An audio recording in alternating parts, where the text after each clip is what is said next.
동백꽃 6차시 결말 부분 내용 확인하도록 하겠습니다. 앞부분 내용 살펴봅니다. 발단 부분에서는 점순이가 닭싸움으로 나를 괴롭히는 내용이 제시되고 있었는데요. 오늘도 또 막조이였다라고 해서 현재 시제로 시작되고 있다는 것 확인할 수 있었습니다.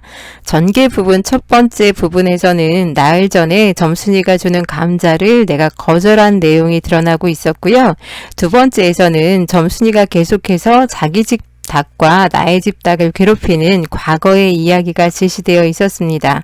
위기에서는 나는 우리 수탉에게 고추장을 먹여서 점순네 수탉과 싸움을 시켰으나 결국에 실패하는 내용이 제시되고 있었고요.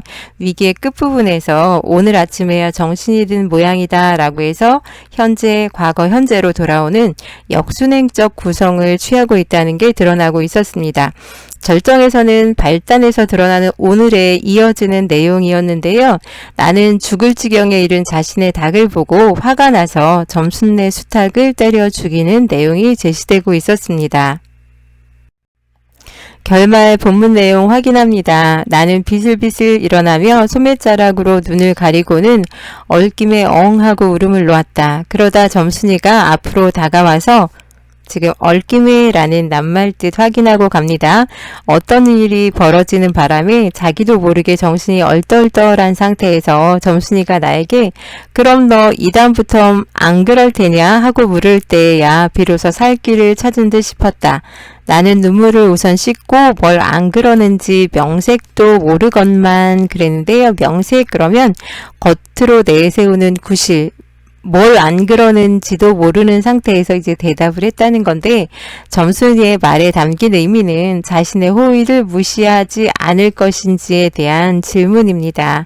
그래 하고 무턱대고 대답하였다. 요담부터 또 그래 봐라. 내 자꾸 못 살게 굴 테니. 그래 인젠 안 그럴 테야. 닭 죽은 건 염려 마라. 내 안 잃을 테니. 지금 점순이가 닭 죽인 거 이르지 않겠다고 해서 이제 둘 사이의 갈등이 해소되는데요. 점순이가 나의 잘못을 숨겨주기로 하면서 화해하는 내용이 제시되고 있습니다. 여기까지가 미래엔에서는 여기까지를 절정으로 보고 있는데요. 미래엔에서는 이제 홧김에 점순이의 닭을 죽이고 울음을 터뜨린 나를 위로하는 점순 이렇게 정리하고 있습니다. 지금 천재와 미래엔이 절정을 나누는 부분이 조금 다르다고 했잖아요. 이어지는 내용입니다. 그리고 멋에 떠다 밀렸는지 나의 어깨를 짚은 채 그대로 퍽 쓰러진다. 그 바람에 나의 몸뚱이도 겹쳐서 쓰러지며 한창 피어 흐드러진 노란 동백꽃 속으로 푹 파묻혀 버렸다 라고 했는데요. 점순이의 애정 표현을 내가 이해하지 못하는 부분이라고 할 수 있습니다. 멋에 떠다 밀렸는지 퍽 쓰러졌다라고 했는데 점순이가 이렇게 나를 밀었겠죠. 알싸한 그리고 향긋한 그 내음새에 나는 땅이 꺼지는 듯이 온 정신이 그만 아찔하였다라고 해서 지금 어리숙하고 둔한 내가 점순이의 사랑을 어렴풋이 느끼는 부분이라고 할 수 있는데요. 점순이와 나의 화해와 사랑을 감각적으로 알싸하고 향긋한 내음새라고 해서 감각적으로 표현하는 부분입니다. 알싸하다 그러면 매운맛이나 독한 냄새 따위로 콧속이나 혀끝이 알알한 것을 말하는데요. 아무 말 마라. 그래. 조금 있더니 요 아래서 점순아 인연이 바느질 하다 말고 어딜 갔어? 하고 어딜 갔다 온 듯 싶은 그 어머니가 역정이 대단히 났다. 점순이가 겁을 잔뜩 집어먹고 꽃밑을 살금살금 기어서 산 아래로 내려간 다음 나는 바위를 끼고 엉금엉금 기어서 산 위로 치 빼지 않을 수 없었다 라고 했는데요. 역정 그러면 몹시 언짢거나 못마땅해서 내는 성을 역정이라고 하고 치 빼다 그러면 냅다 달아나다 라는 의미입니다. 살금살금 엉금엉금은 의태어 라고 생각하면 되는데요. 여기까지 결말인데 화해한 나와 점순이가 동백꽃 속에 파묻힌 내용이 드러나고 있습니다. 작품 속에 드러나는 동백꽃의 역할 살펴봅니다. 나와 점순이의 갈등이 사라졌음을 드러내고 있고요. 나와 점순이의 사랑의 시작과 화해를 의미합니다. 또 그 외에 소년과 소녀의 사랑을 순수하고 서정적인 낭만적인 분위기로 표현하는 데 동백꽃이 일조하고 있는데요. 계절적 배경이 봄이라는 것과 공간적 배경이 강원도 산골이라는 것이 드러나고 있습니다. 이 작품 전체적으로 약간 순박한 순수한 낭만적인 이미지가 잘 드러나는 작품입니다. 이 작품은 1인칭 주인공 시점이다 라고 하였는데요. 서술자 나의 특징을 살펴봅니다. 눈치가 없고 둔하다 라고 하였는데요.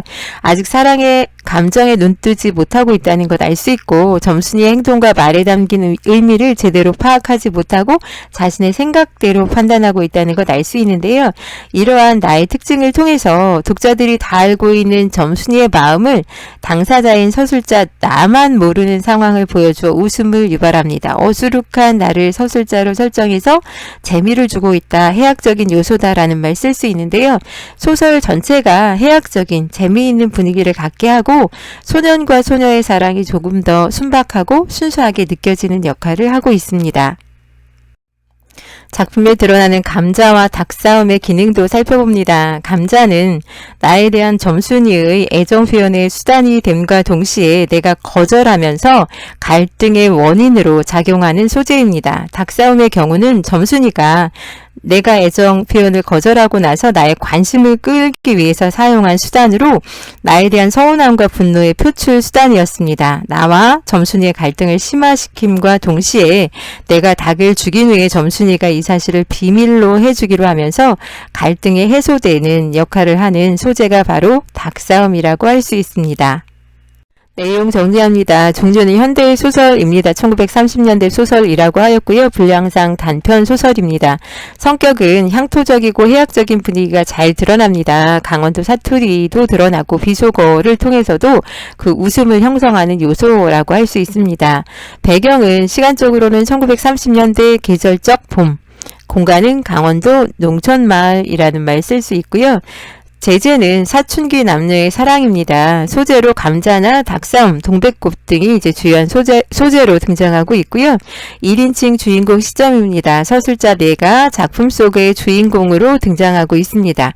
어리숙한 화자로 인해서 더 재미를 유발한다라고 하였는데요. 주제는 농촌 소년과 소녀의 순박한 사랑, 이라고 할 수 있습니다. 특징은 역순행적 구성이라는 것 이야기했는데요. 현재, 과거, 현재로 진행되고 있고 어리숙하고 순박한 서술자를 설정해서 작품의 해학성을 높이는 특징이 있습니다. 그리고 토속적인 어휘를 사용해서 향토적인 분위기를 드러내는데요. 1인칭 서술자의 독백 형식으로 전개되고 있다라는 말도 쓸 수 있습니다. 동백꽃의 내용 살펴보았는데요.